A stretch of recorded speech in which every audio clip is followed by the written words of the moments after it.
Hello दोस्तों, जय हिंद। आशा करता हूँ आप लोग ठीक होंगे। तो चलिए आज हम लोग शुरू करेंगे घटना चक्र का। आधुनिक भारत में शिक्षा का विकास पढ़ेंगे। ये घटना चक्र है, घटना चक्र है और इसमें जो है आधुनिक भारत में शिक्षा का विकास हम लोग पढ़ेंगे। और ये है आपका क्लास नंबर 6 है। आधुनिक भारत का क्लास नंबर 6 है। क्लास नंबर 5 तक हो चुका है, प्लेलिस्ट में है, आप लोग जा कर देख सकते हैं। साथ ही साथ ज्योग्राफी का भी है, हुआ है 8 या 9 क्लास। पॉलिटी का 9 या 10 क्लास हो चुका है, प्लेलिस्ट में है, आप लोग जाकर देख सकते हैं। तो और प्राचीन भारत का भी घटना चक्र का कुछ हुआ है। उसके बाद से मैंने घटना चक्र का आधुनिक भारत पढ़ाना शुरू किया, क्योंकि घटना चक्र के आधुनिक भारत से सबसे ज़्यादा सवाल पूछे जाते हैं। इसलिए मैंने सोचा कि पहले जिस सेगमेंट से सबसे ज़्यादा सवाल पूछे जाते हैं उनको जो है पढ़ा दिया जाए।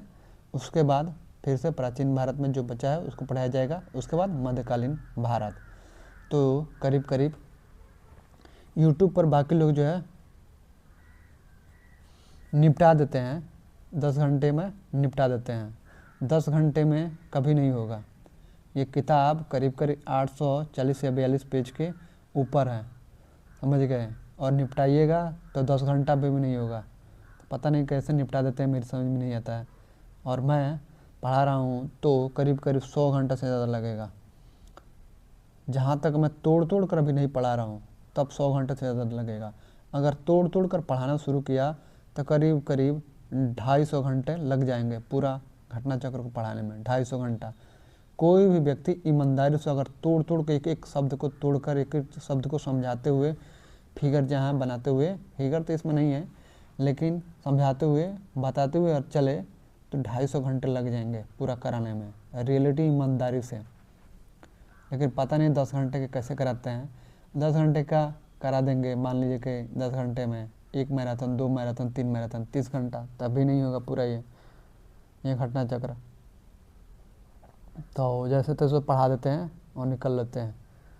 चलिए हम लोग आगे बढ़ते हैं। और ये जो है यूपीएससी, आपका बीपीएससी, यूपीपीसीएस,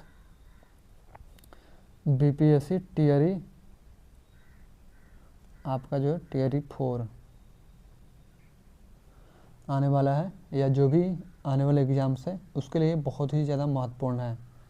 तो चलिए हम लोग बिना देरी किए हुए आगे बढ़ते हैं और आगे बढ़ते ही जाएंगे। तो आधुनिक भारत में शिक्षा का विकास देखते हैं। नोट्स। 1780 ईस्वी में वारन हेस्टिंग्स ने कोलकाता में मदरसे, यानी इस नव स्थापित मदरसे के विभिन्न नाम कलकत्ता मोहम्मदन कॉलेज, कलकत्ता मदरसा, आलिया मदरसा की स्थापना की थी।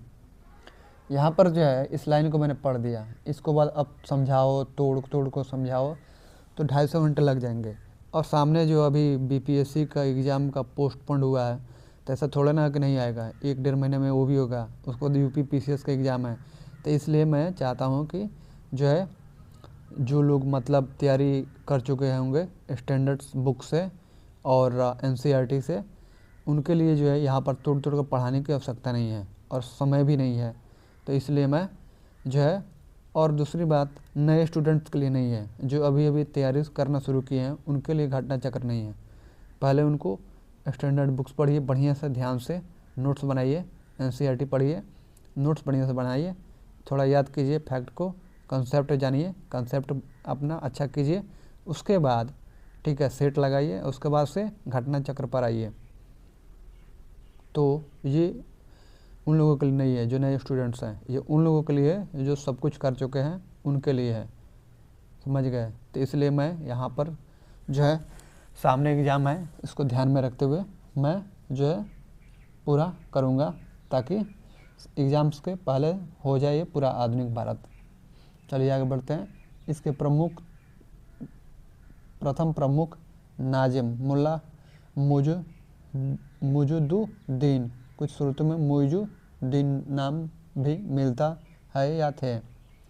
इस मदरसे में फ़ारसी, अरबी और मुस्लिम कानून पढ़ाया जाता था और इसके स्नातक ब्रिटिश राज में दुभाषी यानी इंटरप्रेटर के रूप में सहायता करते थे। वर्तमान समय में कलकत्ता मदरसा को आलिया या आलिया विश्वविद्यालय, आलिया यूनिवर्सिटी के नाम से जाना जाता है। जैसे कि एक पहला तो आप 1x पर पढ़िएगा, ठीक है, पहली बार जब पढ़िएगा। दूसरी बार जब पढ़िएगा तो आप 2x पर पढ़िए, 2x पर, समझ गए, रिवीजन कीजिए। जो लोग पढ़ चुके हैं उनको जो है 1x पर पढ़ने की ज़रूरत नहीं है, सीधे 2x पर लगाइए, ठीक है, चौथा गियर लगाइए। अब बस कान में थोड़ा हल्का ईयरफोन लगाइए, और ईयरफोन में ज़्यादा साउंड नहीं, ज़्यादा साउंड पढ़िएगा तो क्या होगा, कान आगे चलकर कान में दिक्कत होगी, प्रॉब्लम होगी। इसलिए नॉर्मल स्पीड जो साउंड होना चाहिए उतना होना चाहिए, ताकि आपको समझ में आ सके, आपको सुनाई भी दे, आपको समझ में आए, और आप भी सुरक्षित रहे और आपका कान भी सुरक्षित रहे। 100 जो है ना, 100 पर वॉल्यूम 100 पर मत सुनिए कभी भी, कानों को क्षति पहुंचती है। तो ठीक है, 50 तक ठीक है, वॉल्यूम जो है 50 आपका ठीक है, समझ गए। इतना तक कान में लगाकर आराम से 2x पर बस सुनते जाइए, समझ गए। 2 घंटे का वीडियो 1 घंटे में। मैं क्या करता हूँ, अगर मुझे जो है ना रिवीजन करना होता था तो मैं क्या करता था, यूट्यूब से क्या करता था,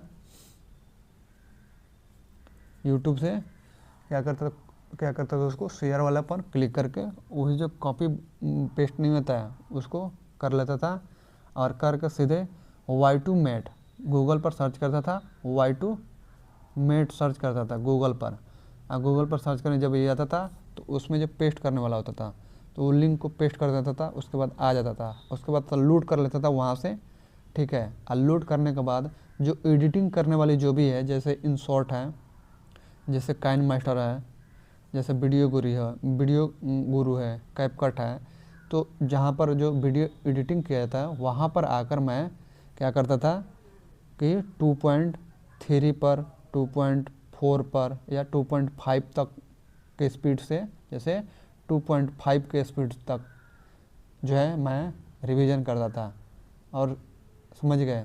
तीसरी चौथी बार तो मैं 3x पर वही पहुंच जाता था, 3x पर। मेरा दोस्त बोलता है यार 3x पर तुम्हें समझ में आता, समझ में आ रही है क्योंकि पढ़ चुका हूँ कितनी बार, रिवीजन करना है इसलिए 3x पर पूरा फास्ट, बहुत फास्ट। 1 घंटे का वीडियो करीब करीब 10 या 12 मिनट में ख़त्म, पूरा एकदम फास्ट रिवीजन, क्योंकि अब रिवीजन करने जा रहे हैं। वो चीज़ें आपके सामने रख दी हैं, कान में ईयरफोन है और शाम फास्ट चल रहा है, आपका एकदम कॉन्सेंट्रेट करना है, ध्यान से देखते जाना है, बस सुनते जाना है, समझ गए। जितनी बार सुनिएगा उतने ज़्यादा याद होता है, और हमारी जो है ना याद करने की क्षमता सुनने से ज़्यादा याद होती है, सुनने से ज़्यादा याद होती है, पढ़ने से ज़्यादा सुनने से याद होती है। जैसे हम कोई भी कहानी सुनते हैं, जैसे दादा दादी की कहानियाँ सुनते थे बचपन में, याद हो जाती थी, तो सुनने से ज़्यादा याद होती है। जब फिल्में हमें याद होती क्यों, क्योंकि सुनते हैं और देखते हैं, और फीलिंग्स के साथ, जैसे इमोशंस है वहाँ पर बस इमोशन हो गए, जहाँ कॉमेडी है कॉमेडी के साथ लगे हंसने, जहाँ एक्शन हो वहाँ एक्शन की तरह, तो इस सारी चीज़ें, जहाँ रोमांस हो वहाँ पर फीलिंग्स के साथ रोमांस। तो ये सब क्या होता है कि दिमाग को जो है ना मस्ती चाहिए, जहाँ दिमाग को बोरिंग लगने लगता है वहाँ पर धीरे धीरे इंसान सोने लगता है, ठीक है। और जब तक मज़ा आएगा तब तक दिमाग सोएगा नहीं। दिमाग यही है, दिमाग जो मस्ती खोजता है, मज़ा ढूंढता है। जैसे कोई आप पढ़िएगा तब पढ़ते समय बहुत सारे लोग नींद लगते, क्योंकि मस्ती जब तक आपको नहीं मिले पढ़ाई में, सो जाइएगा। या कोई फिल्म ऐसी हो जो आप देख रहे हैं उसमें कोई मतलब कहानी ही नहीं हो, बहुत सारी फिल्में हैं जो या आपको पसंद ही नहीं आ रही है, या आपको समझ में नहीं आ रही है, धीरे धीरे आपको समझ में जब नहीं आया तो बोर होने लगेंगे। जब बोर होने लगे तो या तो वहाँ से चले जाएंगे, या नहीं तो वहीं पर बस झपकी लेने लगेंगे, वहीं पर सोने लगेंगे। ये सब चीज़ है। तो मैं 3x पर जो है रिवीजन करता था। तो मैंने बता दिया कि आप यूट्यूब पर जो है रिवीजन 2x पर ही कर सकते हैं। हाँ, यूट्यूब पर फंक्शन आया है 2x से ज़्यादा पर कर सकते हैं, लेकिन वो प्रीमियम, जो मतलब यूट्यूब पर जो प्रीमियम नहीं होता है उनके लिए है। और वो वही कर सकते हैं जो यूट्यूब का जो सब्सक्रिप्शन लेते हैं ना, वो आता है 1 महीने का 2 महीने को, अब वो भी आ रहा है यूट्यूब पर, कि आप वहाँ से पैसे देकर कर सकते हैं और आपका प्रचार नहीं आएगा। यूट्यूब पर जो भी वीडियो देखिए प्रचार नहीं आएगा। दूसरा, आप जितने 2x 3x जितना पर आपको जो है आपको रिवीजन करना है, देखना है, जो भी करना है कीजिए। हाँ, एक चीज़ और मैं बता रहा हूँ, मैं फिल्में तो देखता हूँ, फिल्में देखता हूँ, और अभी जो है मैंने ओडिसी फिल्म देखी है, जोनाथन क्या नाम है उनका, बहुत बड़े डायरेक्टर हैं हॉलीवुड के, जेम्स कैमरून। जेम्स कैमरून जो है, नहीं जेम्स कैमरून ने तो अवतार के हैं, क्रिस्टोफर नोलान। क्रिस्टोफर नोलान के जो है मैंने मूवी देखी है ओडिसी, अभी आई है अभी। तो मैं कोई भी मूवी जो है ना, कोई भी मूवी मैं 1 नॉर्मल स्पीड पर नहीं देता, चाहे कोई भी हो, दुनिया का कोई भी हो, मैं नॉर्मल स्पीड पर नहीं देखता। 1.5 या 2x पर चलती है मेरी मूवी, 2x पर मैं मूवी 2x पर देखता हूँ। कोई भी मूवी, कोई भी फिल्म हो, सलार आई थी, KGF आई थी, चाहे बाहुबली आई थी, चाहे जो भी हो, मैं 2x पर देखता हूँ। और मुझे 2x पर देखने की आदत जानते हैं कब से है? 2013 से है। शुरू में थोड़ी दिक्कत हुई थी, लेकिन अब आदत हो चुकी है, इसलिए मैं नॉर्मल स्पीड पर देख ही नहीं सकता। नॉर्मल स्पीड पर फिल्में चलती है, मुझे गुस्सा आता है, मुझे बोरिंग लगती है। गाने भी 2x पर, सब कुछ 2x पर मैं देखता हूँ। पूरी फिल्म 2 घंटे की फिल्म 1 घंटे में देखता हूँ, मेरे पास इतना टाइम नहीं है, समझ गए? फिल्म भी देखना है और अपना समय भी बचाना है, ठीक है? कोई पूछे तो ये फिल्म देखो, तो ये नहीं कि नहीं देखा, देखा है। मुझे, मेरी आदत ये है कि अगर मुझे फिल्म आ गया, कोई भी फिल्म लॉन्च हो गया, जैसे आज मान लीजिए कि आज तो सोमवार है, शुक्रवार को ज़्यादातर फिल्में रिलीज होती है, ज़्यादातर फिल्में शुक्रवार है, फिल्म रिलीज हो गई, मैं वेबसाइट पर जाऊँगा, देखूँगा फिल्म की जो वेबसाइट है वहाँ पर, अगर फिल्म आ गई जिस भी भाषा में हो, इंग्लिश में, हिंदी, तमिल, तेलुगु, जो भाषा हो, मैं साउथ से लेकर हॉलीवुड से लेकर चाइनीज, जापानीज सब फिल्म देखता हूँ, पूरी दुनिया की हर फिल्में। और आज से नहीं, लगभग 2006-7 से देखता हूँ कैसेट में, जब CD या DVD होता था उस समय कैसेट में, तो उसी समय से देखता हूँ। कोई भी फिल्म हो, किसी भी भाषा में हो, चाइनीज में हो चाहे थाई फिल्म हो, जैसे डोनी यन, जैकी चैन, उसका ब्रूस ली, उसके बाद टोनी जा जो थाईलैंड का हीरो है, इस तरह से हॉलीवुड के जितने भी हीरो हैं, रशियन, चाहे जो भी हो, रूस की फिल्में, हर देश की फिल्में देखता हूँ। साउथ की फिल्म जिस भाषा में हो, हिंदी में है तो हिंदी में, तमिल में है तो तमिल में, तेलुगु में नई फिल्म है देखूँगा ही देखूँगा। और मैं प्रिंट का नहीं देखता कि HD आएगा, HD आएगा तभी देखूँगा, मैं वो झंझट नहीं देखता। बस मुझे फिल्म चाहिए। मैं यहाँ तक कि फिल्म जो है ना 2012-13 में एक आँख बंद कर एक आँख से देखी है पूरी फिल्म।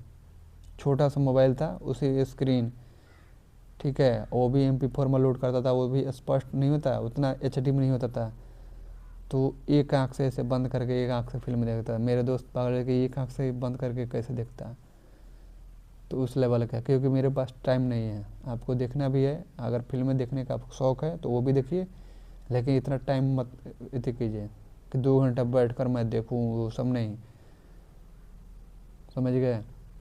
बात यह है कि मुझे फिल्मों में काम करने का शौक़ है। मैं फिल्म की कहानी लिखता हूँ, स्क्रिप्ट लिखता हूँ, मिमिक्री करता हूँ। मैं यहाँ पर कभी मिमिक्री नहीं किया, मिमिक्री करता हूँ, गाने भी गाता हूँ। मेरी फिल्म का शौक़ में, फिल्मों में काम करने का शौक़ है, ठीक है? इसलिए मैं कोई भी फिल्म नहीं छोड़ता, चाहे बस मुझे वेबसाइट पर मिल जानी चाहिए। जब जितने भी फिल्म की वेबसाइट है उस पर मिलना चाहिए मुझे फिल्म, बस मैं देखूँगा ही देखूँगा। 2x पर ही देखता हूँ, 2x पर, मैं नॉर्मल स्पीड पर नहीं देखता। और मैं फिल्में किसी और के साथ नहीं देखता, अगर मैं किसी और के साथ फिल्म देखता तो वो परेशान हो जाता है, क्योंकि मैं फिल्म के बहाव के साथ चलता हूँ। फिल्म में इमोशन होगा मैं रहूँगा, जहाँ एक्शन होगा लगेगा मेरा हाथ पैर चलने लगता है। आसपास में कौन है बैठा, कितना फैट लगेगा, कोई गारंटी नहीं। ये रियलिटी है, ये झूठ, ये रियलिटी है। इसलिए मेरे साथ कोई फिल्म नहीं देखता, ना मैं किसी के साथ देखता। मुझे पता है कि मैं फिल्में देखूंगा, अगल बगल जो भी होंगे उनके साथ होंगे, वो परेशान हो जाएंगे। मैं खो जाता हूँ फिल्म में, एकदम खो जाता हूँ पूरा। नॉर्मल मोबाइल पे देखता हूँ तो पूरा लगता हूँ शुरू करना। जहाँ फाइट होती है, मुझे ठंड के दिन में रजाई में कम्बल में घुसा हुआ, ठंड लग रही है, उसके बावजूद भी जो है ना मुझे पूरा पसीना पसीना हो जाता हूँ। एक्शन वाली फिल्में अगर देखता हूँ जहाँ एक्शन होता है तो पूरा। तो मैं जब पढ़ता था उस समय क्या होता है कि मेरे दोस्त फिल्में देखते ठंडी के दिन में, पूरा पसीना, परेशान है कि यार इसको पूरा पसीना हो रहा है, फिल्म देख रहा है, इसको मेरा शरीर में लगता है पता नहीं कुछ हो जाता है। तो ये सारी सच्चाई है। जो लोग मेरे साथ रहते हैं वो जानते हैं, आप लोग नहीं रहते हैं तो शायद आप लोग विश्वास नहीं करेंगे, लेकिन आप जब मेरे साथ रहेंगे या रहते या रहेंगे तो देखेंगे कि भाई ये अलग ही लेवल का बंदा है। क्योंकि मेरा फिल्म जो है मेरा पैसन है। पहला मेरा पैसन है पढ़ाना, दूसरा मेरा पैसन था क्रिकेट खेलना, मैं क्रिकेट खेलना में बहुत ही अच्छा था। सपोर्ट नहीं मिला इसलिए उस लाइन में नहीं गया। तीसरा लाइन है फिल्मों में काम करना, जहाँ पर मुझे सपोर्ट नहीं है। फिल्मों में जाने का मेरी फैमिली से कोई सपोर्ट नहीं है। चलिए हम लोग आगे बढ़ते हैं। सब बातें बहुत हो गई, तो बातें बहुत हो गई, बातों का खात्मा नहीं है। तो 2x पर देखिए, अपनी आदत बनाइए 2x पर देखने की। धीरे धीरे धीरे धीरे आदत बन जाएगी। उसके पीछे कारण है कि मेरे भैया थे, उनके भैया का एक दोस्त था, वो बताया था कि उसकी 2012-13 की बात है, उसने बताया कि उसकी दादी है, वो पढ़ी लिखी नहीं है, और वो जो लड़का था वो हॉलीवुड की फिल्म देखता था और इंग्लिश में देखता था, इंग्लिश सीखने के लिए इंग्लिश में देखता था। उसकी दादी मतलब देखती थी, कोई काम तो था नहीं, बूढ़ी हो गई थी, तो बैठ कर देखती थी। तो शुरू में तो समझ में नहीं आता था दादी को, लेकिन धीरे धीरे देखते देखते देखते देखते वो जो है, जो पढ़ी लिखी दादी नहीं थी, वो बता रहा था कि पढ़ी लिखी नहीं है, वो बोला था कि अब हॉलीवुड की फिल्में देखती है और वो भी इंग्लिश में देखती है, इंग्लिश में। तो मुझे वहाँ पर झटका लगा कि भाई पढ़ी लिखी नहीं है, हॉलीवुड की फिल्में इंग्लिश में देखती है, और हम लोग पढ़ रहे हैं तब इंग्लिश, हॉलीवुड की फिल्में इंग्लिश में नहीं देखते हैं। तब मैंने तय किया कि नहीं, मैं आज से जो भी फिल्में होगी, जिस भाषा में होगी, मैं देखूँगा। और मैं फिल्म देखता हूँ, जिस भाषा में आती है देखता हूँ।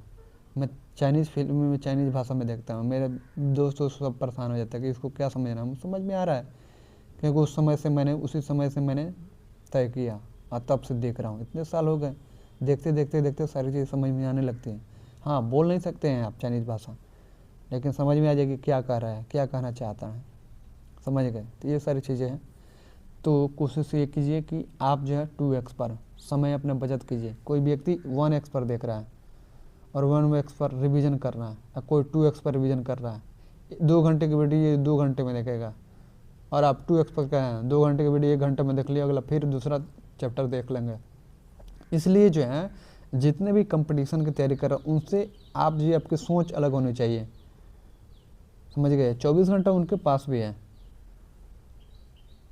24 घंटा आपके पास भी है, लेकिन आप ये जो है 2 घंटे की वीडियो 2 घंटे में देखेगा, ठीक है। आप 2 घंटे की वीडियो 1 घंटे में देखिए, ये 10 घंटे पढ़ेगा और 10 घंटे का वीडियो देखेगा, ये 10 घंटे में देखा, और आप 10 घंटे की वीडियो 5 घंटे में देख लिए। अगला 5 घंटा आपका बचा, 5 घंटा, और अगला 5 घंटा में आप किसी और सब्जेक्ट पर पढ़ दीजिए। आप उससे हमेशा आगे रहिएगा, तभी आप सफल होइएगा। रेस में जीतने के लिए अपने प्रतिद्वंदी से एक कदम आपको हमेशा आगे रहना होगा, समझ गए। तो चलिए, इसलिए मैंने ये सब बताया। लाइफ में कहीं से भी ज्ञान मिले, जानकारी मिले, सीख लीजिए। और हमेशा जो है ना, अपने दिमाग, अपने कान, अपने ज्ञानेंद्रिय और कर्मेंद्रिय होती है, 5 ज्ञानेंद्रिय होती है और 5 कर्मेंद्रिय होती है। तो अपने जो है ज्ञानेंद्रिय और कर्मेंद्रिय को हमेशा जो है ना खोल कर रखिए, दिमाग खुला होना चाहिए।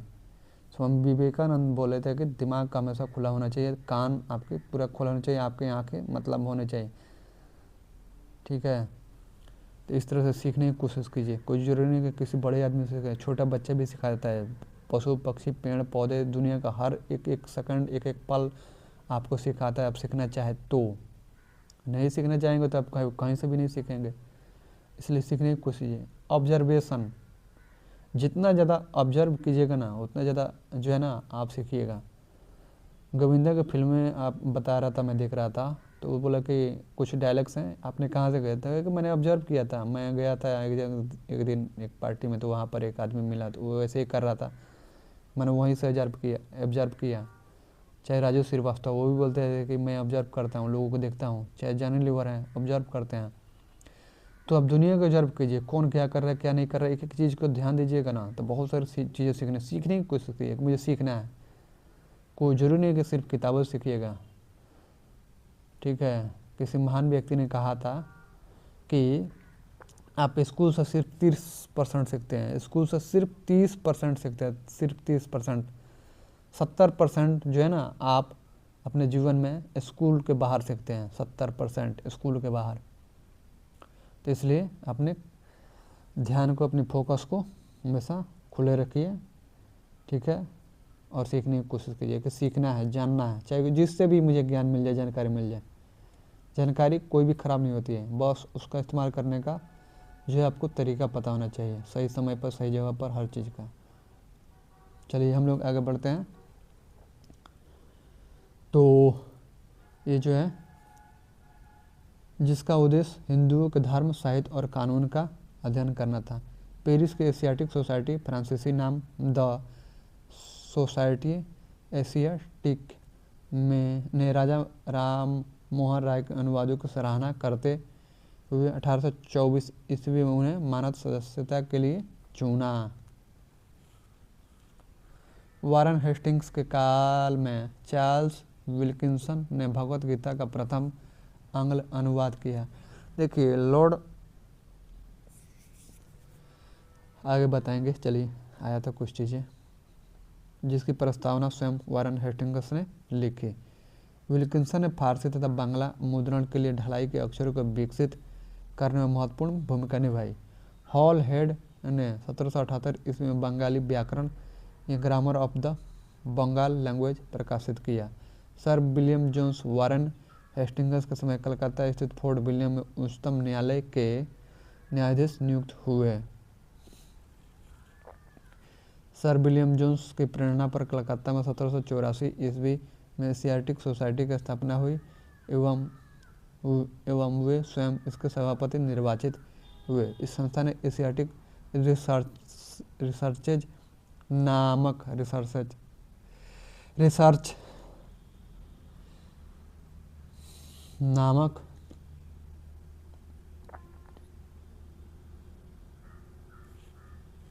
पत्रिका के माध्यम से भारत के अतीत को प्रकाश में लाने के कार्य किया।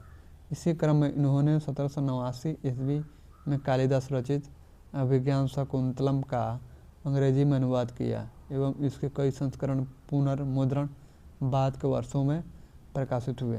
1754 ईस्वी के पश्चात शिक्षा के क्षेत्र में हुई प्रगति की समीक्षा करने के लिए 1782 ईस्वी में W. हंटर की अध्यक्षता में एक आयोग नियुक्त किया गया।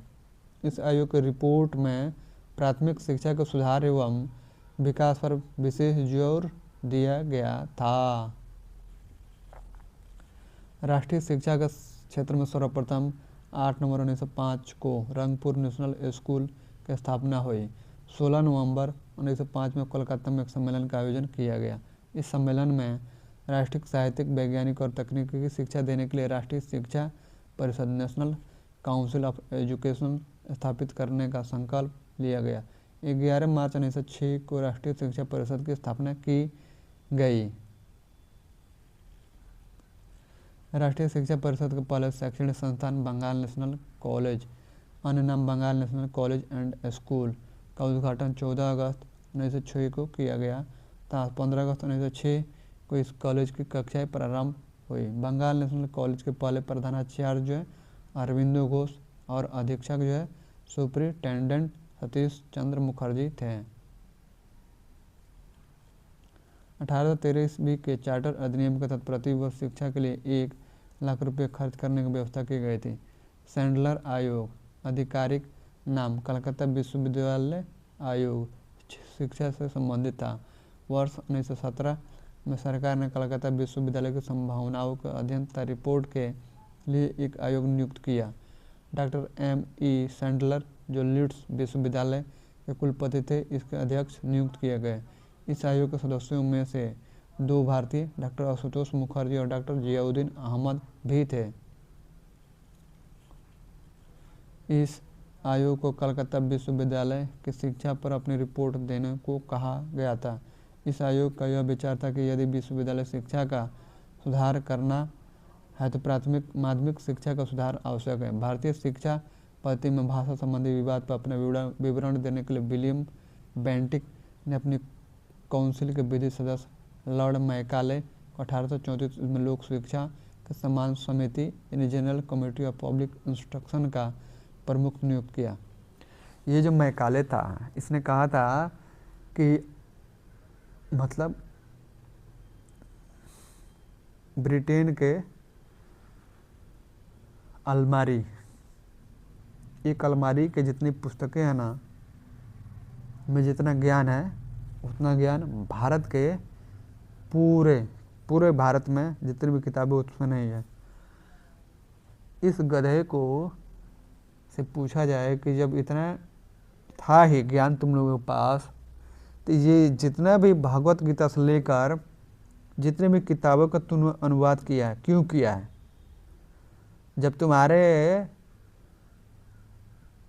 अलमारी के, सिर्फ एक अलमारी के किताबों में इतना ज्ञान है, तो तुमने भारत के जो भी ग्रंथ है, चाहे जो भी किताबें हैं, उनका अनुवाद क्यों कराया?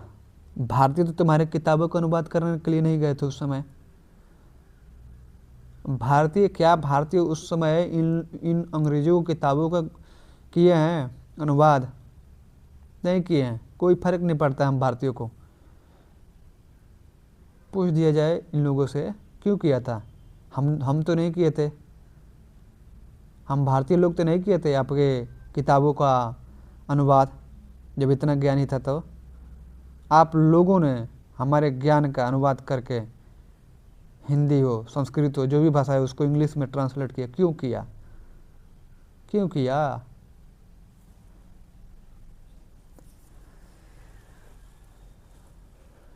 सब के सब ये अंग्रेज जो है ना, किसी और को थोड़ा ना देखना चाहते हैं। ये तो पूरे देश को बर्बाद करने के लिए सब कर रहे थे। तो कहना चाहते थे कि तुम्हारे ग्रंथों में कोई दम नहीं है। नहीं दम है तो क्या करने आते हो बनारस के घाटों पर? जिस समय ये लोग, इनकी लाइफ जो है ना घोड़े और जंगली जानवरों जैसी थी, उसमें भारत में राजे महाराजा का समय चल रहा था। ये सिखाएंगे भारत को।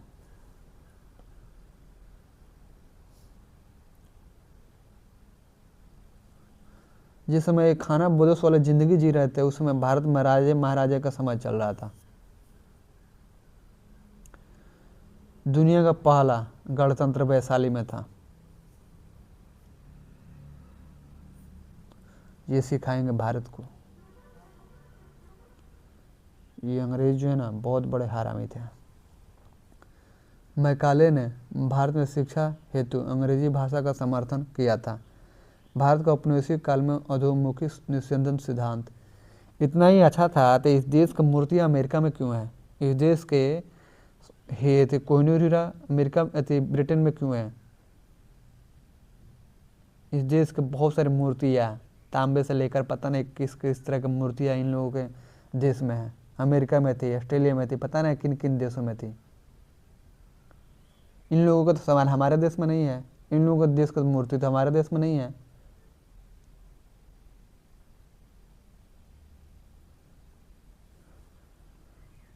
चलिए हम लोग आगे बढ़ते हैं। गुस्सा आता है जिस तरह से हमारे पूर्वजों को, हमारे पूर्वज भगत सिंह से लेकर जितने भी थे उन सब हमारे पूर्वज ही थे, क्योंकि हमारा देश है। चाहे झांसी की रानी लक्ष्मीबाई हो, तात्या टोपे हो, भगत सिंह हो, सरदार वल्लभ भाई पटेल हो, चाहे जो भी हो, कितने लोगों को उन्होंने मारा, कितने लोगों को फांसी पर चढ़ाया, घरों को उजाड़ा, पूरा अकाल से लोग मरे इनकी वजह से, भूख से लोग मरे, पूरा सोना चांदी गहने सब कुछ लूट कर ले गए, पूरे भारत को बर्बाद कर दिए। भारत की शिल्प कला से लेकर वस्त्र कला तक सब बर्बाद कर दिए ये अंग्रेज। भारत को बर्बाद करके उसके बाद ब्रिटेन को उन्होंने चमकाया है। ये बिल्डिंगें, ये सब कुछ शहरत ब्रिटेन में बनाई है आज। और 5 साल में करीब 5 या 7 साल में 6 या 7 प्रधानमंत्री ब्रिटेन के बदल चुके हैं, क्योंकि ब्रिटेन का अब डाउन फॉल शुरू हो चुका है।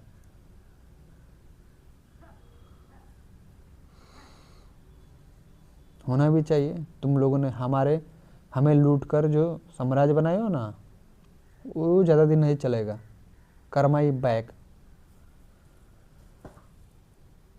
भारत सोने की चिड़िया था, हमारा देश सोने की चिड़िया था। चलिए हम लोग आगे बढ़ते हैं। The theory of downward filtration, शिक्षा के क्षेत्र से संबंधित था। इस सिद्धांत का अर्थ था कि शिक्षा समाज के उच्च वर्ग को ही दी जाए, इस वर्ग से छनकर शिक्षा का असर जन समान तक पहुँचे। भारत में आधुनिक शिक्षा प्रणाली 1835 ईस्वी के मैकाले के स्मरण पत्र यानी मिनट्स से पढ़े।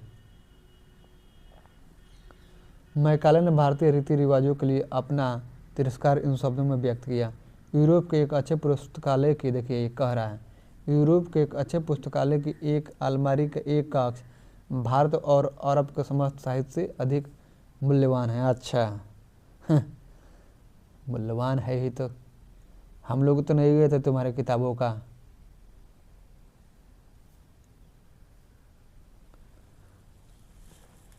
ट्रांसलेट करने के लिए भगवत गीता से लेकर भारतीय साहित्य को तुम लोगों ने ट्रांसलेट किया। अंग्रेजी से हिंदी संस्कृत में था, उन सबको अंग्रेजी में किया। किस लिए किया? हमें तो हिंदी आती है पढ़ने, हमें संस्कृत आती है पढ़ने, तुम लोगों ने इंग्लिश में क्यों किया? क्योंकि तुम लोगों को पढ़ना था, ज्ञान ही था, तो हम लोगों ने तुम्हारे ज्ञान का क्यों नहीं इस्तेमाल किया? तुम्हारे किताबों का जो है उस समय भाषा में अनुवाद करना चाहिए था, लेकिन नहीं किए। हम लोग तो नहीं किए तुम्हारे भाषा का, भारतीयों को कोई ज़रूरत थी ही नहीं, और भारतीयों को उस समय ज़रूरत थी ही नहीं समुद्र यात्रा करके इन लोगों के देश में जाकर व्यापार करना, लूटना पाटना, ये तो खाना बदोश लोगों का काम है। जो संपन्न वो क्यों करेगा? जिसके पास सब कुछ है वो नौकरी करेगा, दूसरे को लूटने जाएगा। जो गरीब भिखारी वही ना लूटेगा, वही ना चोरी करेगा। तुम लोग गरीब भिखारी थे, तुम लोगों के पास था ही क्या? चलिए आगे बढ़ते हम लोग। लॉर्ड विलियम बेंटिक के काल में 7 मार्च 1835 को प्रस्ताव द्वारा मैकाले का दृष्टिकोण अपना लिया गया। इसने भारतीय शिक्षा व्यवस्था को बर्बाद कर दिया। इस मैकाले ने गवर्नर जनरल लॉर्ड विलियम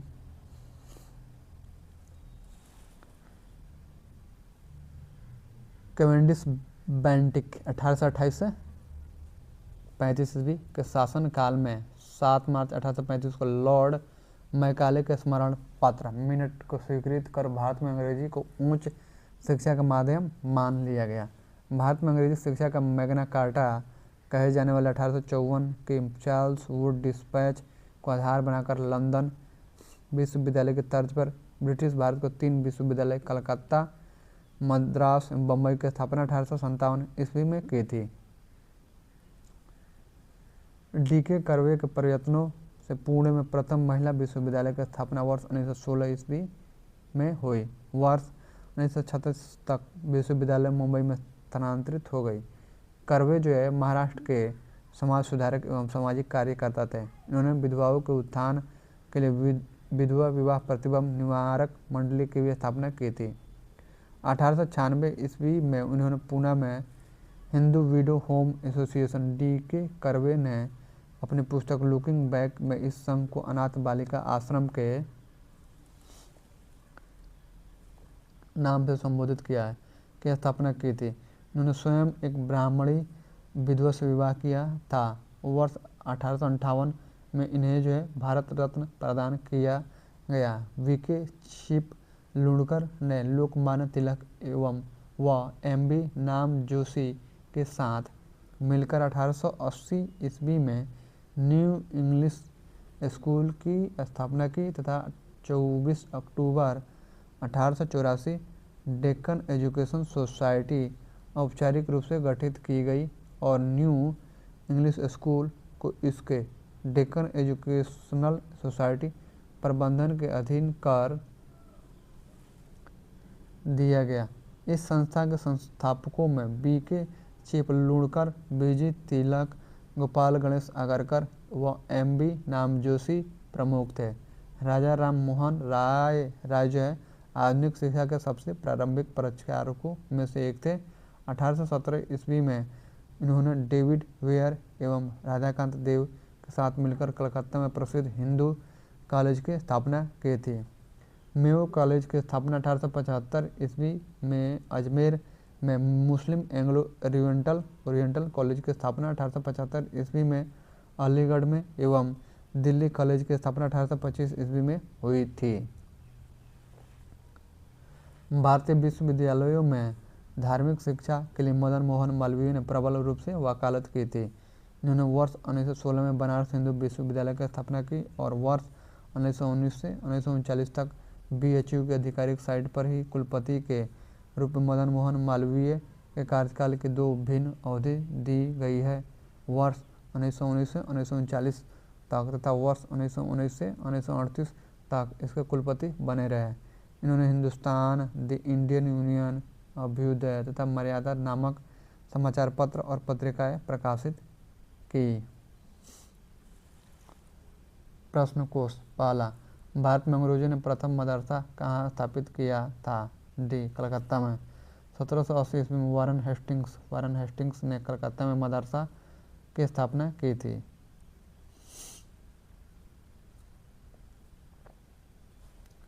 दो नंबर, एशियाटिक सोसाइटी ऑफ बंगाल के संस्थापक कौन थे? ए, सर विलियम जोन्स। 1784 ईस्वी में हेस्टिंग्स के सहयोगी सर विलियम जोन्स ने एशियाटिक सोसाइटी ऑफ बंगाल स्थापना के समय नाम एशियाटिक सोसाइटी की स्थापना की ताकि एशिया का सामाजिक तथा प्राकृतिक इतिहास, पुरातत्व संबंधी कला, विज्ञान तथा साहित्य का अध्ययन किया जा सके। 1791 ईस्वी में बनारस के ब्रिटिश रेजिडेंट जोनाथन डंकन के प्रयत्नों के फलस्वरूप बनारस में एक प्रथम संस्कृत कॉलेज खोला गया। 3 नंबर, वाराणसी में प्रथम संस्कृत महाविद्यालय की स्थापना किसने की थी? ये Jonathan Duncan. Right answer A होगा। अब मिलान करने वाला है 4 नंबर। कथन 4 नंबर देखिएगा।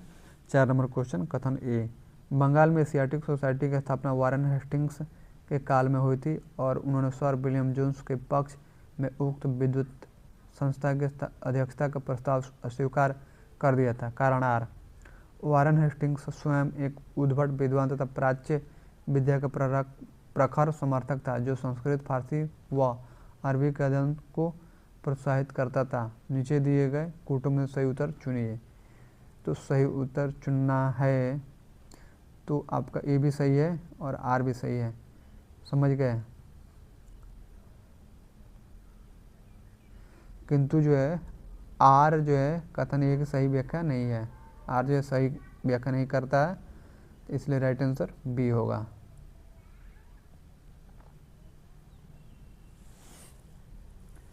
वारन हेस्टिंग्स 1774 से 85 ईस्वी के दौरान बंगाल का गवर्नर जनरल था। वह स्वयं एक उद्भट विद्वान तथा प्राच्य विद्या का प्रखर समर्थक था जो संस्कृत, फारसी और अरबी के अध्ययन को प्रोत्साहित करता था। उसके सहयोग और समर्थन से ही 1784 ईस्वी में बंगाल में एशियाटिक सोसाइटी की स्थापना हुई थी। हालांकि उपलब्ध साक्ष्यों से पता चलता है कि इस संस्थान की अध्यक्षता प्रदान करने का प्रस्ताव प्रस्तुत किया गया था, किंतु समय अवकाश की कमी के कारण उसे स्वीकार नहीं किया था। उसने इस संस्था की योजना बनाने वाले व्यक्ति विलियम जोन्स को इसका नेतृत्व देने की बात कही। इसके बाद फरवरी 1784 में विलियम जोन्स को इस संस्था को अध्यक्ष चुन लिया गया, अतः कथन 1 सही है। हेस्टिंग्स ने प्राच्य विद्या या स्थानीय भाषाई शैक्षिक परंपराओं का समर्थन किया। उदाहरण के लिए 1780 ईस्वी में हेस्टिंग्स के प्रयासों से कलकत्ता में एक मदरसा स्थापित हुआ जिससे अरबी, फारसी और मुस्लिम कानून के अध्ययन को बढ़ावा मिला। हेस्टिंग्स के ही प्रोत्साहन से चार्ल्स विल्सन ने भगवत गीता अंग्रेजी में अनुवाद किया। अंग्रेजी में अनुवादित भगवत गीता की प्रस्तावना स्वयं हेस्टिंग्स ने ही लिखी थी, अतः कारण आर भी सही है। किंतु हेस्टिंग्स द्वारा संस्था की अध्यक्षता ठुकराने का प्रत्यक्ष कारण प्राच्य विद्या का समर्थक होना नहीं था, बल्कि उसके पास समय अवकाश की कमी और यह विचार था कि संस्था का नेतृत्व उसके योजनाकार सर विलियम जोन्स को मिलना चाहिए। अतः यह निष्कर्ष निकलता है कि ए और आर दोनों सही है, किंतु आर जो है ए की सही व्याख्या नहीं करता है। 5 नंबर सवाल, निम्नलिखित अंग्रेजों में से कौन था जिसने सर्वप्रथम भगवत गीता का अंग्रेजी में अनुवाद किया था? तब बी चार्ल्स विल्किंसन। 6 नंबर, निम्नलिखित में से किसे पेरिस की रॉयल एशियाटिक सोसाइटी की सदस्यता प्रदान की गई थी? सी राजाराम मोहन राय। पेरिस में एशियाटिक सोसाइटी, फ्रांसीसी नाम द सोसाइटी एशियाटिक की स्थापना जो 1822 ईस्वी में की गई थी, जिसे फ्रांस के एशियाटिक सोसाइटी भी कहा जाता है। इसका उद्देश्य एशियाई भाषाओं, संस्कृतियों और इतिहास का अध्ययन को बढ़ावा देना था। 1824 ईस्वी में इस सोसाइटी ने राजा राम मोहन राय के कार्यों की सराहना करते हुए उन्हें सोसाइटी की मानद सदस्यता के लिए चुना। नोट देखते हैं, फ्रांस के पेरिस में स्थित इस एशियाटिक सोसाइटी को पेरिस की रॉयल एशियाटिक सोसाइटी के नाम से नहीं जाना जाता है। रॉयल एशियाटिक सोसाइटी पूरा नाम royal Asiatic society great Britain and Ireland की स्थापना लंदन में 1823 ईस्वी में की गई थी, न कि पेरिस में।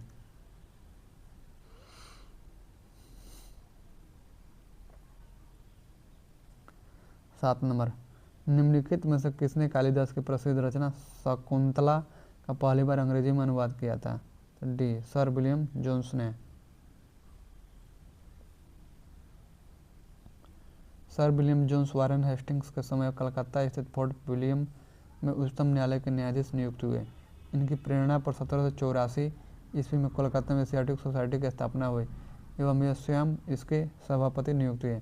इस संस्था ने एशियाटिक रिसर्चेज नामक पत्रिका के माध्यम से भारत के अतीत को प्रकाश में लाने का कार्य किया। इसी क्रम में इन्होंने 1789 ईस्वी में कालिदास रचित अभिज्ञान शकुंतलम का अंग्रेजी में अनुवाद किया एवं इसके कई संस्करण यानी पुनर्मुद्रण बाद के वर्षों में प्रकाशित हुए।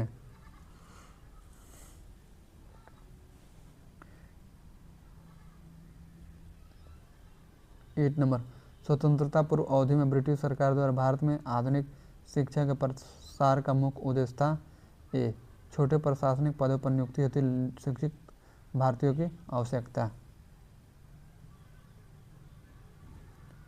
ब्रिटिश राज द्वारा भारत में अंग्रेजी शिक्षा का प्रसार करवाने के पीछे मुख्य कारण था प्रशासन का खर्च कम करने की चिंता। इसके लिए सरकार शिक्षित भारतीयों की संख्या बढ़ाना चाहते थे, जिससे प्रशासन और ब्रिटिश व्यावसायिक प्रतिष्ठानों की छोटे कर्मचारियों की और बढ़ती हुई जरूरतों को पूरा किया जा सके।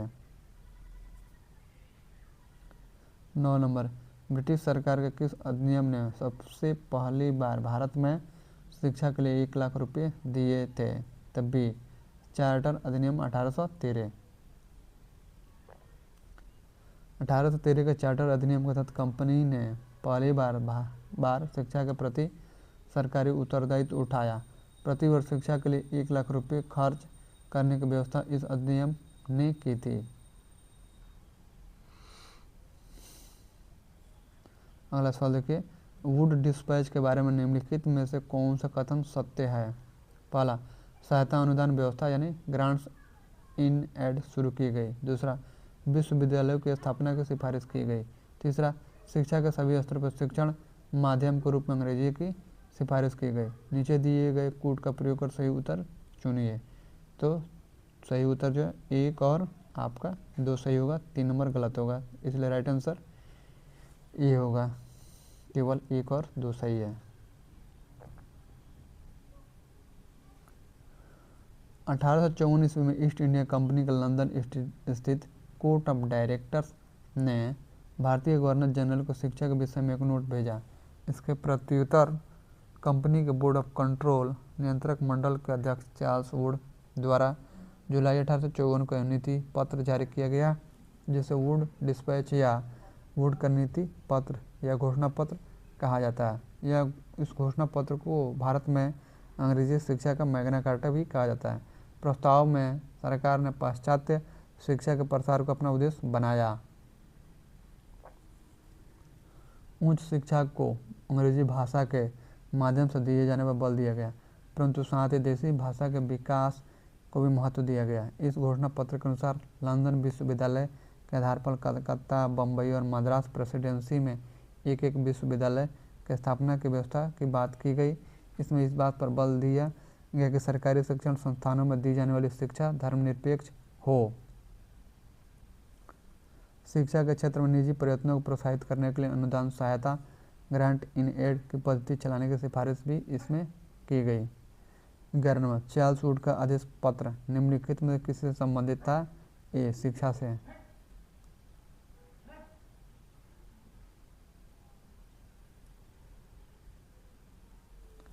12 नंबर, वुड के 1854 के प्रसारण के संबंध में निम्नलिखित कथनों पर विचार कीजिए। पहला, इसने उच्च अध्ययन के लिए शिक्षा के माध्यम के रूप में अंग्रेजी की सिफारिश की। दूसरा, इसने महिला शिक्षा और व्यावसायिक प्रशिक्षण पर जोर दिया।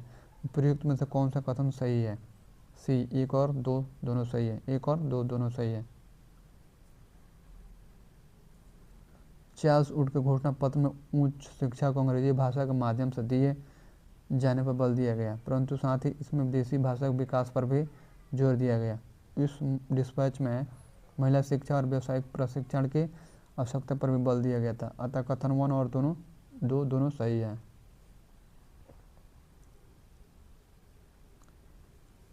13 नंबर, भारत में अंग्रेजी शिक्षा की व्यवस्था का magna carta किसे कहा जाता है? बी, शिक्षा का Wood dispatch 1854। 14 number, Hunter commission की रिपोर्ट में विकास पर विशेष जोर दिया गया। सी, प्राथमिक शिक्षा को। 1854 ईस्वी के पश्चात शिक्षा के क्षेत्र में हुई प्रगति की समीक्षा करने के लिए 1882 ईस्वी में लॉर्ड रिपन ने W. हंटर की अध्यक्षता में प्रथम भारतीय शिक्षा आयोग नियुक्त किया गया। इस आयोग की रिपोर्ट में प्रथम शिक्षा के सुधार एवं विकास पर विशेष जोर दिया गया था। 15 नंबर, प्रथम भारतीय शिक्षा आयोग की नियुक्ति किसने और किस वर्ष की?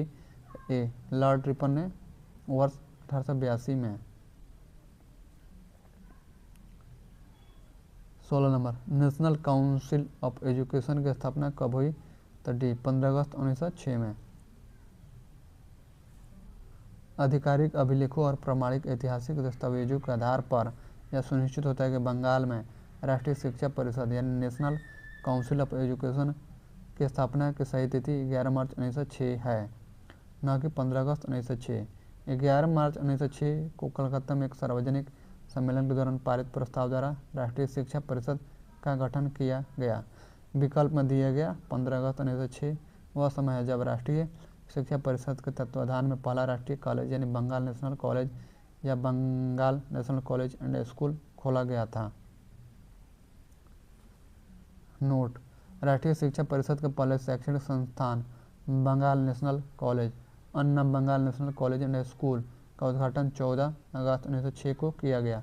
तो इसकी कक्षाएं जो 15 अगस्त 1906 को प्रारंभ हुई। इस कॉलेज के पहले प्रधानाचार्य अरविंद घोष तथा अधीक्षक सुपरिटेंडेंट सतीश चंद्र मुखर्जी थे। 17 नंबर, सैंडलर आयोग संबंधित था से शिक्षा से।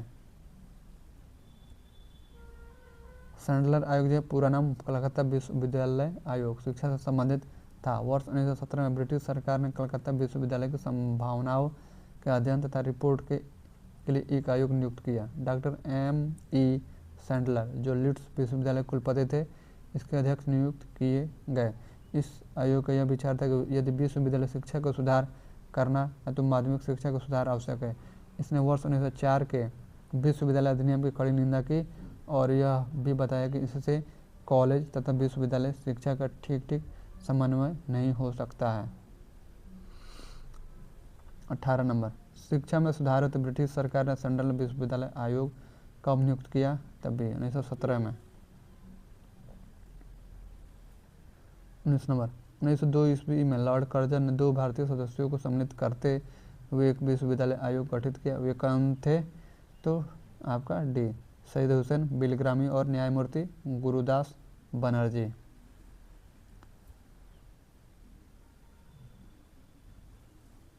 वायसराय लॉर्ड कर्जन ने शैक्षिक सुधारों के तहत 1902 ईस्वी में सर थॉमस रैली की अध्यक्षता में एक विश्वविद्यालय आयोग का गठन किया था। इस आयोग के सदस्यों में 2 भारतीय सदस्यों सैयद हुसैन बिलग्रामी तथा न्यायमूर्ति गुरुदास बनर्जी को नियुक्त किया गया था।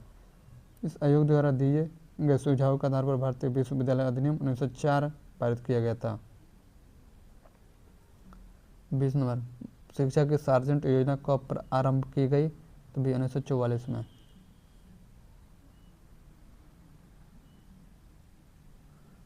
सार्जेंट योजना 1944 में शिक्षा सुधार हेतु रिपोर्ट के रूप में प्रस्तुत की गई थी। यह योजना भारत में शिक्षा के क्षेत्र में सुधार के लिए तैनात की गई थी और इसका मुख्य उद्देश्य शिक्षा का भारतीयकरण, प्राथमिक शिक्षा का सार्वभौमिकरण और शिक्षा की गुणवत्ता में सुधार करना था, ताकि हमारी शिक्षा प्रणाली औद्योगिक देशों की शिक्षा प्रणाली के समकक्ष हो सके। इसकी प्रमुख सिफारिशों में 6 से 14 वर्ष के बच्चों के लिए सार्वभौमिक, अनिवार्य एवं निःशुल्क शिक्षा व्यवस्था आदि शामिल थी। 21 नंबर, लॉर्ड मैकाले संबंधित है सी अंग्रेजी शिक्षा से। भारतीय शिक्षा पद्धति में भाषा संबंधी विवाद पर अपना विवरण देने के लिए विलियम बेंटिक ने अपने काउंसिल को विधि सदस्य लॉर्ड मैकाले को 1834 ईस्वी में लोक शिक्षा का समान समिति यानी general committee of public instruction का प्रमुख नियुक्त किया। मैकाले ने भारत में शिक्षा हेतु अंग्रेजी भाषा का समर्थन किया था। 22 नंबर, भारत का औपनिवेशिक काल में अधोमुखी निस्यंदन सिद्धांत किस क्षेत्र से संबंधित था? तभी शिक्षा से। भारत का औपनिवेशिक काल में अधोमुखी निस्यंदन सिद्धांत जो the theory of downward filtration शिक्षा के क्षेत्र से संबंधित है। इस सिद्धांत का अर्थ है कि शिक्षा समाज के उच्च वर्ग को ही दी जाए, इस वर्ग से छन छन कर इस शिक्षा का असर जन समान तक पहुँचे। मैकाले का कहना था कि सीमित साधनों से समस्त जनता को शिक्षित करना असंभव है। 23 नंबर, भारत की शैक्षणिक नीति में फिल्ट्रेशन थ्योरी के प्रतिपादक थे? तभी मैकाले। 24 नंबर, भारत में आधुनिक शिक्षा प्रणाली की नींव किससे पड़ी? तभी 1835 के मैकाले के स्मरण पत्र से। भारत में आधुनिक शिक्षा प्रणाली की नींव फरवरी 1835 के मैकाले के स्मरण पत्र यानी मिनट से पढ़ी। मैकाले ने भारतीय रीति रिवाजों के लिए अपना तिरस्कार इन शब्दों में व्यक्त किया। यूरोप के एक अच्छे पुस्तकालय की एक अलमारी का एक कक्ष भारत और अरब के समस्त साहित्य से अधिक मूल्यवान है।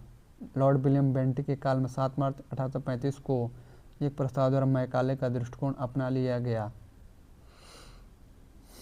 25 नंबर, मैकाले ने भारतीय शिक्षा पर अपना प्रसिद्ध मिनट कब जारी किया था?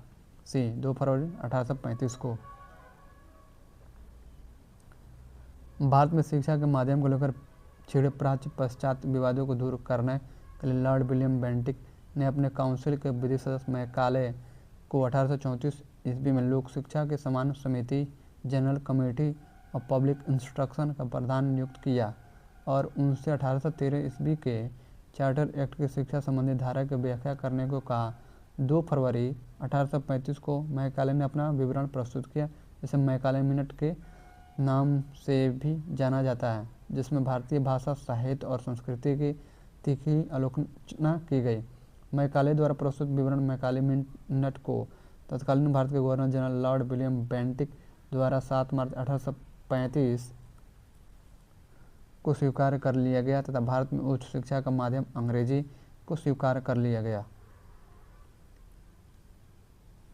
26 नंबर, किसने ईस्ट इंडिया कंपनी के बारे में यह टिप्पणी की कि कंपनी एक असंगति है, परंतु यह उस व्यवस्था का भाग है जहां सब कुछ ही असंगत है? B TV Macaulay. Lord Thomas Babington Macaulay Britain का राजनीतिज्ञ तथा इतिहासकार था। 1834 से 38 ईस्वी तक वह भारत के गवर्नर जनरल के काउंसिल यानी उसे सुप्रीम काउंसिल भी कहा जाता था में लॉ मेंबर रहा। प्रसिद्ध दंड विधान ग्रंथ यानी द इंडियन पिनल कोड की पांडुलिपि इसी के निर्देशन में तैयार की गई थी। अंग्रेजी को भारत में शिक्षा का माध्यम और यूरोपीय साहित्य, दर्शन तथा विज्ञान को भारतीय शिक्षा का लक्ष्य बनाने में इसकी महत्वपूर्ण भूमिका थी। ईस्ट इंडिया कंपनी की नीतियों पर टिप्पणी करते हुए मैकाले ने 1833 ईस्वी में अपने भाषण में कहा था कि कंपनी एक असंगति है, परंतु यह उस व्यवस्था का भाग है जहां सब कुछ ही असंगत है।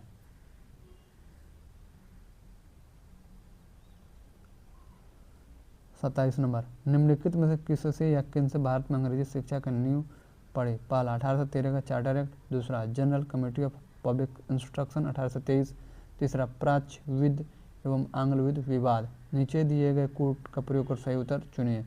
सही उत्तर होगा डी, 1 2 3 तीनों से। ISPRI के एग्जाम में पूछा गया था सवाल।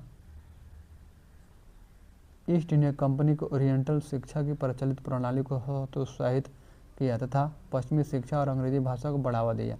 1813 के चार्टर अधिनियम में भारत में शिक्षा के प्रसार के लिए प्रतिवर्ष 1 लाख रुपये खर्च करने के प्रावधान को अपनाया गया। 1823 ईस्वी में general committee of public instruction का गठन किया गया, जिसकी जिम्मेदारी शिक्षा के लिए 1 लाख रुपये देने यानी ग्रांट की थी। समिति में 10 यूरोपीय सदस्य शामिल थे। लॉर्ड बेंटिंग 1834 ईस्वी में लॉर्ड मैकाले को इस कमेटी का अध्यक्ष बनाया गया। भारतीय शिक्षा नीति में सुधार करने तथा पाश्चात्य विवाद, ओरिएंटलिस्ट, एंग्लिसिस्ट कंट्रोवर्सी को सुलझाने के लिए मैकाले ने अपना विवरण पत्र यानी मैकाले मिनट प्रस्तुत किया, जिसे 7 मार्च 1835 को विलियम बेंटिक ने स्वीकार कर लिया तथा प्रस्ताव के अनुरूप उच्च शिक्षा में अंग्रेजी माध्यम को प्राथमिकता दी। भारत में आंग्ल यानी एंग्लिसिस्ट शिक्षा के समर्थकों का नेतृत्व मुनरो तथा एलिफिस्टन, जबकि HT प्रिंसेप प्राच्य ओरिएंटलिस्ट शिक्षा के समर्थकों के नेतृत्व करता थे। 28 नंबर, किसके शासनकाल में भारत में अंग्रेजी शिक्षा आरंभ की गई? तो ये Lord William Cavendish Bentinck.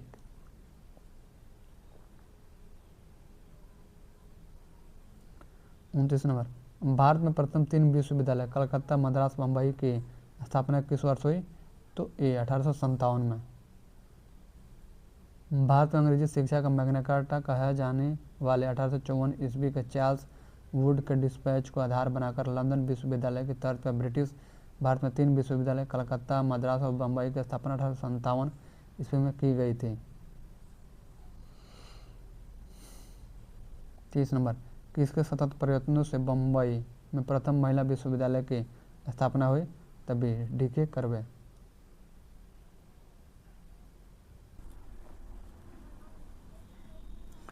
DK curve के सतत प्रयत्नों से वर्ष 1916 में पुणे में प्रथम महिला विश्वविद्यालय की स्थापना हुई। वर्ष 1936 में यह विश्वविद्यालय पुणे से मुंबई स्थानांतरित हो गया। यह महाराष्ट्र के समाज सुधारक एवं सामाजिक कार्य करता था। इन्होंने विधवाओं को उत्थान के लिए विधवा विवाह प्रतिबंध निवारक मंडली की स्थापना की थी। 1896 में उन्होंने पुणे में Hindu window home association curve ने अपनी कथात्मक कृति लुकिंग बैक में इस संस्था का नाम अनाथ बालिका आश्रम लिखा है की स्थापना की थी। इन्होंने स्वयं एक ब्राह्मणी विधवा से विवाह किया था। वर्ष 1958 में उन्हें भारत रत्न प्रदान किया गया। 31 नंबर, डेक्कन एजुकेशनल सोसाइटी की स्थापना से कौन संबंधित था? सी, BG तिलक।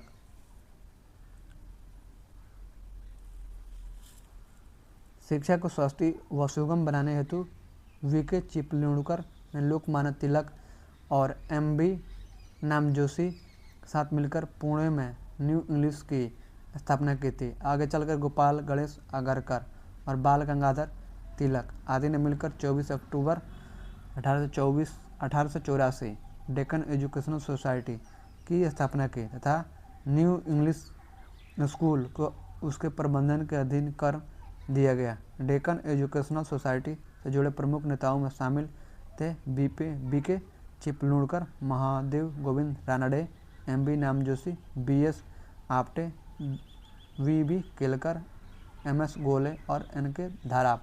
महादेव गोविंद रानडे इस संस्था का सदस्य थे, किंतु इस संस्था के संस्थापक सदस्य नहीं थे। 32 number, Mohammedan Anglo Oriental college Aligarh की स्थापना निम्नलिखित में से किस वर्ष हुई? तो सी, 1875 में। मोहम्मडन एंग्लो ओरिएंटल कॉलेज की स्थापना सर सैयद अहमद खान ने 1875 ईस्वी में अलीगढ़ में मदर सातुल उलूम के नाम पर की थी। 1877 ईस्वी में इन्होंने इसका नाम बदलकर मोहम्मडन एंग्लो ओरिएंटल कॉलेज रखा।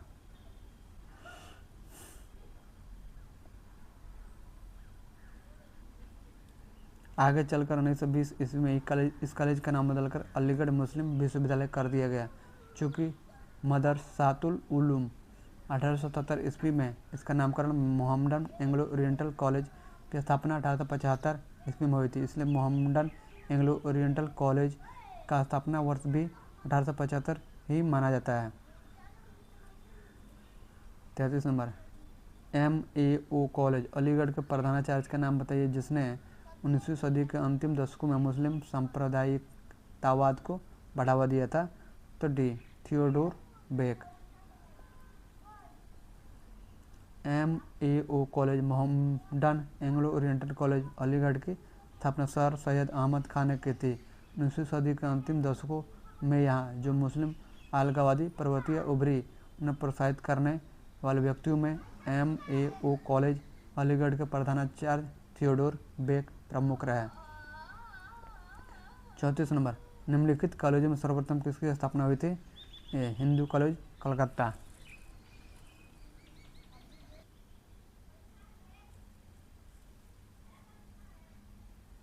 राजा राम मोहन राय आधुनिक शिक्षा के सबसे प्रारंभिक विचारकों में से एक थे। 1817 ईस्वी में उन्होंने डेविड ह्यूयर एवं राधाकांत देव के साथ मिलकर कलकत्ता में प्रसिद्ध हिंदू कॉलेज की स्थापना की थी। मेयो कॉलेज की स्थापना जो 1875 ईस्वी में अजमेर में, मुस्लिम एंग्लो ओरिएंटल कॉलेज की स्थापना जो 1875 ईस्वी में अलीगढ़ में एवं दिल्ली कॉलेज की स्थापना 1825 ईस्वी में हुई थी। 35 नंबर सवाल देखिए। 35 नंबर 1817 में डेविड ह्यूयर द्वारा प्रसिद्ध हिंदू कॉलेज की स्थापना की गई थी। बी कोलकाता में। 36 नंबर सवाल देखिए। 36 नंबर डेविड ह्यूयर और अलेक्जेंडर डफ के साथ मिलकर निम्नलिखित में से किसने कलकत्ता में हिंदू कॉलेज की स्थापना की? डी राजा राम मोहन राय। IAS प्री 2009 में पूछा गया था सवाल। उपलब्ध परमाणु और दस्तावेजों से पता चलता है कि 1815 ईस्वी में राजा राम मोहन राय के घर में हुई बैठक में डेविड ह्यूयर ने एक कॉलेज या शैक्षिक संस्था स्थापित करने का सुझाव दिया। इसी सुझाव के आधार पर 1817 ईस्वी में हिंदू कॉलेज का कलकत्ता में गठन किया गया। इस संस्था के प्रमुख संस्थापकों में राजा राम मोहन राय, डेविड ह्यूयर और राधाकांत देव का नाम आता है। अलेक्जेंडर डफ यानी हिंदू कॉलेज की स्थापना से नहीं जुड़े हुए थे क्योंकि उनका भारत आगमन कलकत्ता आगमन 1830 ईस्वी में हुआ था, इसलिए उनका 1817 ईस्वी में स्थापित संस्था से जुड़ा हुआ होना संभव नहीं प्रतीत होता है।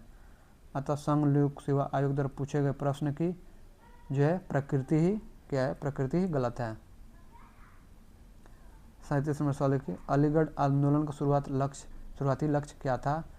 तो सी पश्चिमी वैज्ञानिक शिक्षा को भारत के मुस्लिमों के बीच प्रश्रय देना।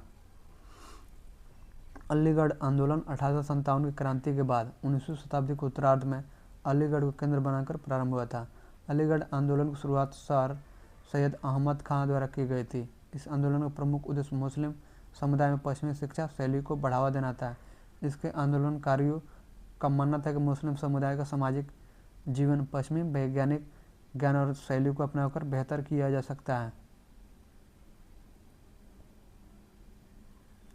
38 नंबर भारत में औपनिवेशिक शासन के दौरान शैक्षणिक संस्थाओं के संदर्भ में निम्नलिखित युग्मों पर विचार कीजिए। संस्थान और संस्थापक। बनारस का संस्कृत कॉलेज, दूसरा कलकत्ता मदरसा, तीसरा Fort William college, William Jones, Warren Hastings, Arthur Wellesley. उपर्युक्त युग्मों में से कौन सा सही सम्मिलित है? तो आपका सम्मिलित 2 नंबर सही है, केवल 2 बी, बाकी ये गलत है।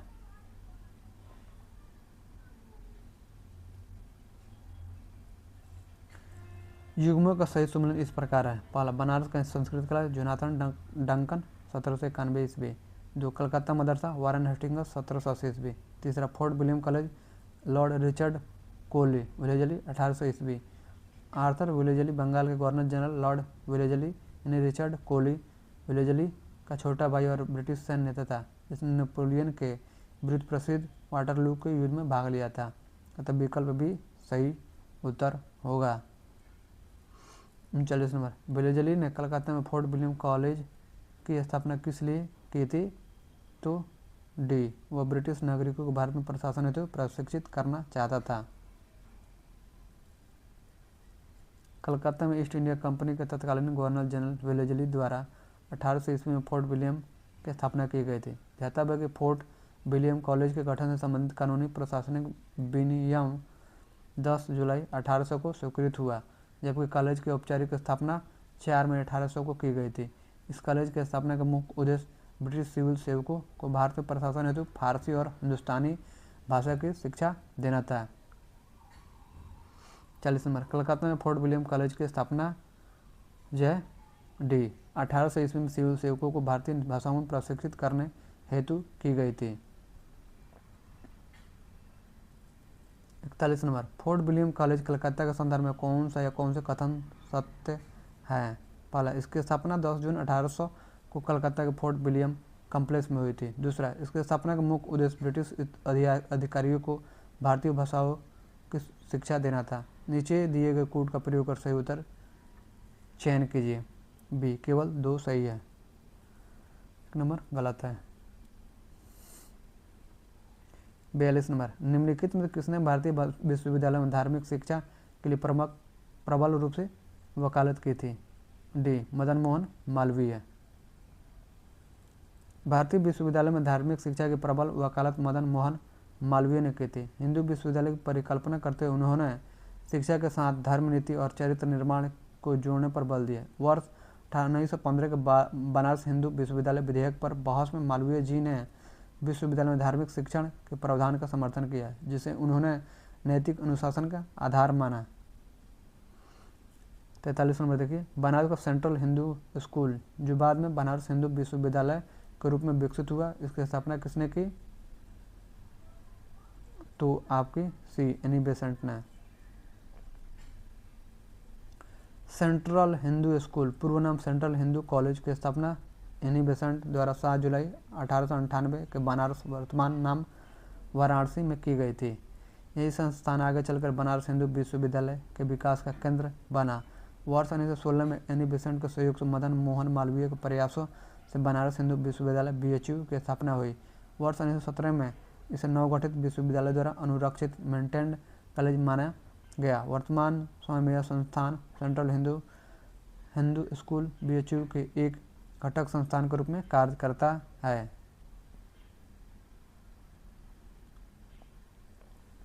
चौवालीस नंबर, बनारस का सेंट्रल हिंदू कॉलेज जो आगे चलकर बनारस हिंदू विश्वविद्यालय BHU का केंद्र बिंदु बना की स्थापना किसने की थी?